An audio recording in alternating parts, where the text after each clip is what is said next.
जय शनिदेव। प्रिय दर्शकों, मैं राजेश जोशी आपका ज्योतिष जागृति केवल सत्य कार्यक्रम में आज फिर से स्वागत करता हूं।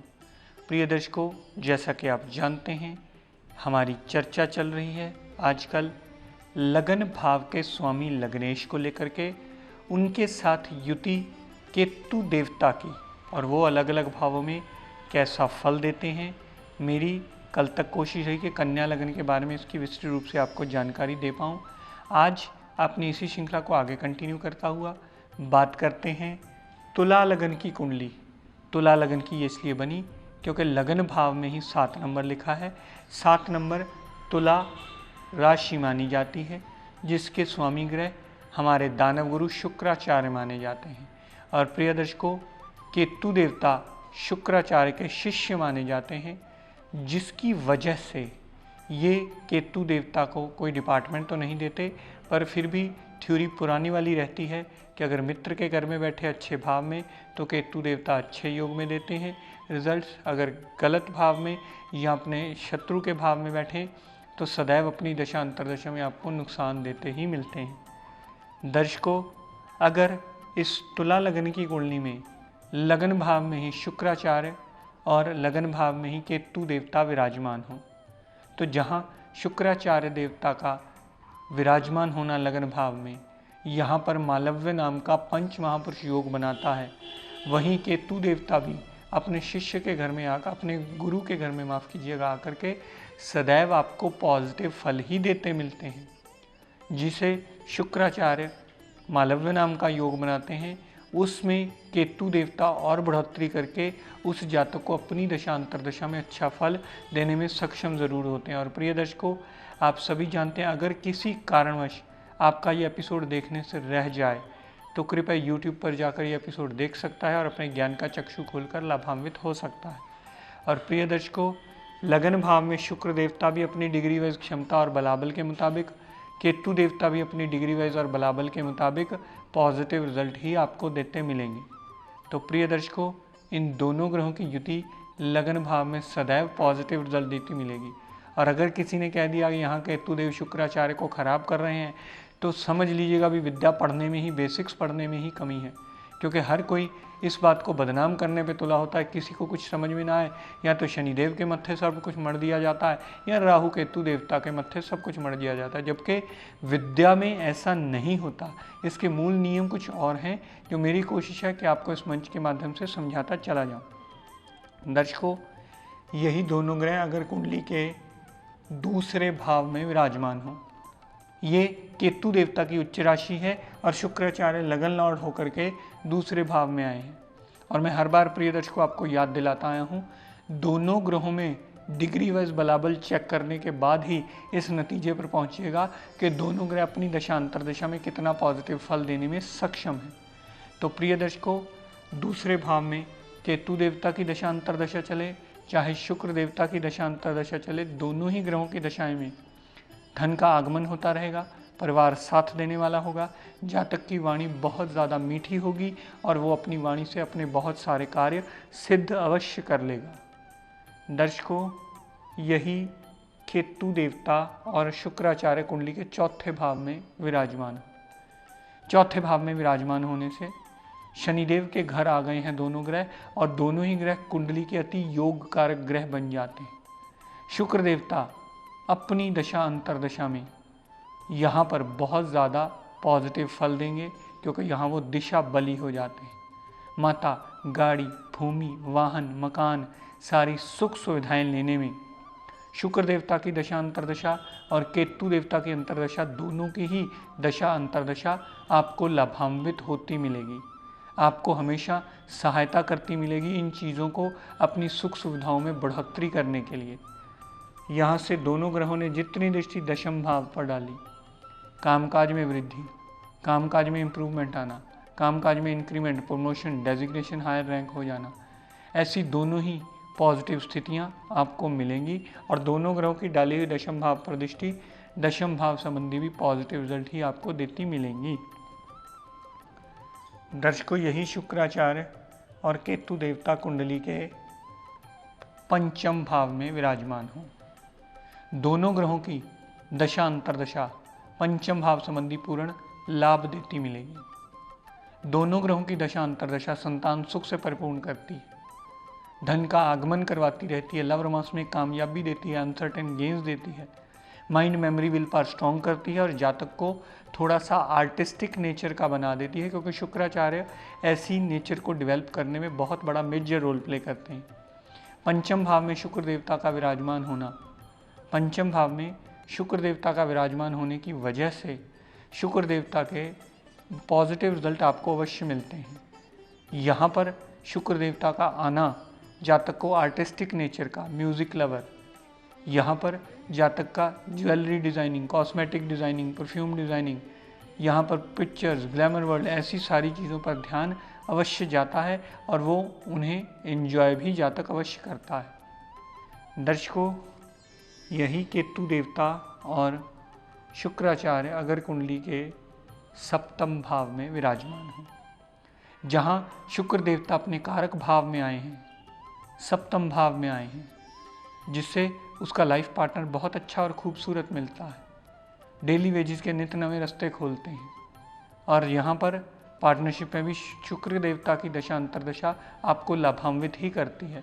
लेकिन प्रिय दर्शकों, इससे बिल्कुल विपरीत मंगल देवता के घर में आए हुए केतु देवता, सातवां भाव मेष राशि आता है, मंगल देवता का घर बना और मंगल देवता के घर में केतु देवता का आना सदैव अशुभ फलकारी होता है। यहाँ पर केतु देवता का आना पत्नी से मनमुटाव रखने का योग बनता है, पार्टनरशिप में नाकामयाबी का योग बनता है। सप्तम भाव में आकर के डेली वेजेस को भी शुक्र देवता जहाँ पॉजिटिव रिजल्ट देते हैं, वहीं केतु देवता नेगेटिव रिजल्ट देते ही मिलेंगे। कहने का तात्पर्य प्रिय दर्शकों सिर्फ इतना कि शुक्राचार्य लगन लॉर्ड होकर के सप्तम भाव में आए हैं और केतु देवता मंगल देवता अपने अति शत्रु के घर में आए हैं, जिसकी वजह से वो सदैव अशुभता के ही फल देते मिलेंगे। दर्शकों, यही केतु देवता और शुक्राचार्य कुंडली के नवम भाव में विराजमान हो। यहाँ केतु देवता अपनी नीच राशि में आ जाया करते हैं और शुक्राचार्य लगन के स्वामी होकर भाग्य में आए हैं, त्रिकोणाधिपति होकर त्रिकोण में आए हैं। शुक्र की दशा अंतरदशा में सदैव शुक्र देवता चौतरफा लाभ देते मिलेंगे। शुक्र की दशा अंतरदशा में पिता से बनती होगी। यहाँ पर शुक्र की दशा अंतरदशा में जातक धर्म को मानने वाला होगा, विदेश यात्रा करेगा तो उसमें भी लाभान्वित होगा। अगर धर्म को मानना और विदेश यात्रा से लाभान्वित होगा तो प्रभु पर पूर्ण आस्था रखने वाला भी होता है। लेकिन प्रिय दर्शकों, केतु देवता अपनी नीच राशि में विराजमान है। केतु देवता हालांकि अपने मित्र बुध देवता के घर में है, लेकिन मिथुन राशि केतु देवता की नीच राशि मानी जाती है। ये नीच राशि में होने की वजह से पिता से भी मनमुटाव होगा। यहाँ पर पिता से बहुत ज़्यादा बनती नहीं होगी, जातक धर्म को मानने वाला नहीं होगा। विदेश यात्रा करेगा तो केतु देवता उसे लाभान्वित नहीं करेंगे, वो भी उसको सदैव दिक्कत परेशानियाँ और अटकलें देते ही मिलेंगे। तो कहने का तात्पर्य, जहाँ शुक्राचार्य नवम भाव में आए हुए जातक के भाग्य को वृद्धि में लाने में सबसे बड़ा मेजर रोल प्ले करेंगे, इसके बिल्कुल विपरीत केतु देवता की दशा अंतरदशा में वो नवम भाव में सदैव दिक्कत परेशानियां खड़े करते ही मिलेंगे। तो दर्शकों, यही युति अगर शुक्राचार्य और केतु देवता की कुंडली के दशम भाव में विराजमान हो, अगर शुक्रदेव की दशा अंतरदशा चल पड़ी तो बहुत ज़्यादा लाभ होने का योग बनता है। बस ये बात का ख्याल रखेगा जब भी विवेचन करने लगे कि शुक्र देवता की डिग्री वाइज बलाबल और क्षमता कितनी है, क्योंकि बहुत सारी बार ऐसा केस में आता है देखने में कि मैं यहाँ पॉजिटिव फल डिफाइन करता हूँ और सामने वाला जातक बोलता है सर मेरा शुक्र तो दशम भाव में पड़ा, मेरा तो काम ही नहीं सेटल हो पाया कभी। तो जब हम कुंडली उसकी खोल के विवेचन करके देखते हैं, शुक्र बेचारा आधी डिग्री का 29 डिग्री का देवता, आधी 0 डिग्री अस्त अवस्था, ऐसी डिग्री वाइज कैपेबिलिटी में कमज़ोर होकर के बैठा होता है कि वो किसी भी जातक को रिजल्ट देने में सक्षम ही नहीं होता। तो कृपया विवेचन करते समय मैं बहुत सारी लंबी रिसर्च के बाद इस नतीजे पर पहुंचा हूं कि डिग्री वाइज बलाबल ऑफ कैपेबिलिटी या प्लैनेट की कैपेबिलिटी के बिना आप उससे रिजल्ट एक्सपेक्ट नहीं कर सकते हैं। जितना शुक्राचार्य में डिग्री वाइज बलाबल होगा उतने प्रतिशत ही वो फल देने में सक्षम होंगे। और केतु देवता का दशम भाव में होना प्रिय दर्शकों सदैव अशुभता का फल देता है। जहाँ शुक्राचार्य दशम भाव संबंधी पॉजिटिव रिजल्ट देते हैं क्योंकि कुंडली के योग कारक ग्रह हैं, लग्नेश हैं, इसके बिल्कुल विपरीत केतु देवता चलता चलता काम रोक देंगे, काम बिगाड़ेंगे, नुकसान करने का योग बनेगा।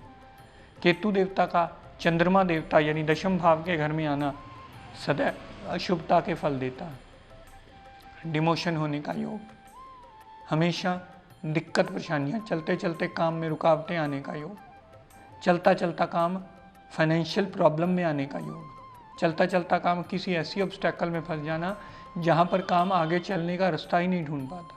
तो दशम भाव संबंधी इस बात का सदैव ख्याल रखिएगा कि केतु देवता सदैव अशुभता के फल और शुक्राचार्य सदैव अच्छे फल ही आपको देते मिलेंगे। यहाँ से दोनों ग्रहों ने जितनी दृष्टि चौथे भाव पर डाली तो शुक्राचार्य की आई हुई दशा आपको सदैव एडवांटेज के फल देगी। माता, गाड़ी, भूमि, वाहन, मकान, सारी सुख सुविधाएं लेने में इम्प्रूवमेंट जरूर देगी। लेकिन केतु की दशा अंतर्दशा सदैव चौथे भाव संबंधी दिक्कत परेशानियां देकर के आपको नुकसानदेह ही होगी। दर्शकों, यही शुक्र देवता और केतु देवता कुंडली के 11वें भाव में विराजमान हो। शुक्राचार्य कुंडली के सबसे योग कारक ग्रह होकर 11वें भाव में आए हैं तो हर इच्छा पूर्ति करने में सहायक होंगे। धन का आगमन होता रहेगा, बड़े भाई बहन से सपोर्ट मिलेगी और छोटी मोटी हेल्थ प्रॉब्लम हुई तो शुक्र देवता की दशा अंतर्दशा में वो हेल्थ प्रॉब्लम चली अवश्य जाएगी। लेकिन इससे बिल्कुल विपरीत प्रिय दर्शकों, केतु देवता अपने अति शत्रु सूर्यदेव के घर में आए हैं। सूर्यदेव के घर में उनका आना सदैव अशुभ फलकारी होता है। धन का आगमन रुक जाता है, यहाँ पर बड़े भाई बहन सपोर्ट नहीं करते, हेल्थ प्रॉब्लम आ जाती है और जहाँ तक कोई भी अपनी इच्छा पूर्ति करना चाहता है तो उसके लिए बहुत ज़्यादा खपना पड़ता है।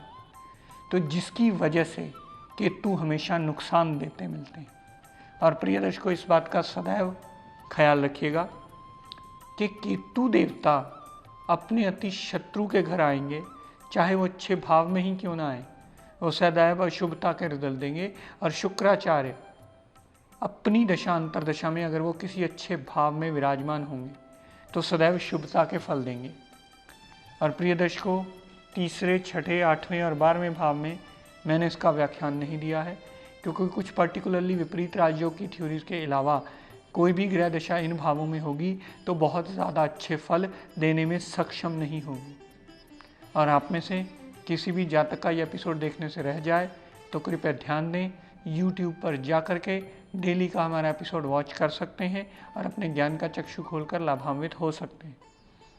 और प्रिय दर्शकों, समाज में रहने वाले किसी भी प्राणी को केतु देवता का स्टोन कैटसाइन नहीं पहनना चाहिए क्योंकि ये ग्रह मोक्ष का कारक है।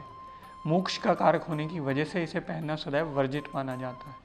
प्रिय दर्शकों, आज अपनी वाणी को यहीं विराम देता हुआ हम सब के लिए मंगल कामना करता हुआ शनिदेव से ये प्रार्थना करता हूँ कि हे शनिदेव हम सब पर अपनी कृपा दृष्टि दया दृष्टि सदैव बनाए रखें। जय शनिदेव। प्रिय दर्शकों, आप सबके लिए एक बहुत बड़ी खुशखबरी, वो दिन आ गया है जिसका आप बहुत लंबे समय से बेसब्री से इंतज़ार कर रहे थे। हमारे इंस्टीट्यूशन ने एडमिशन ओपन कर दिए हैं।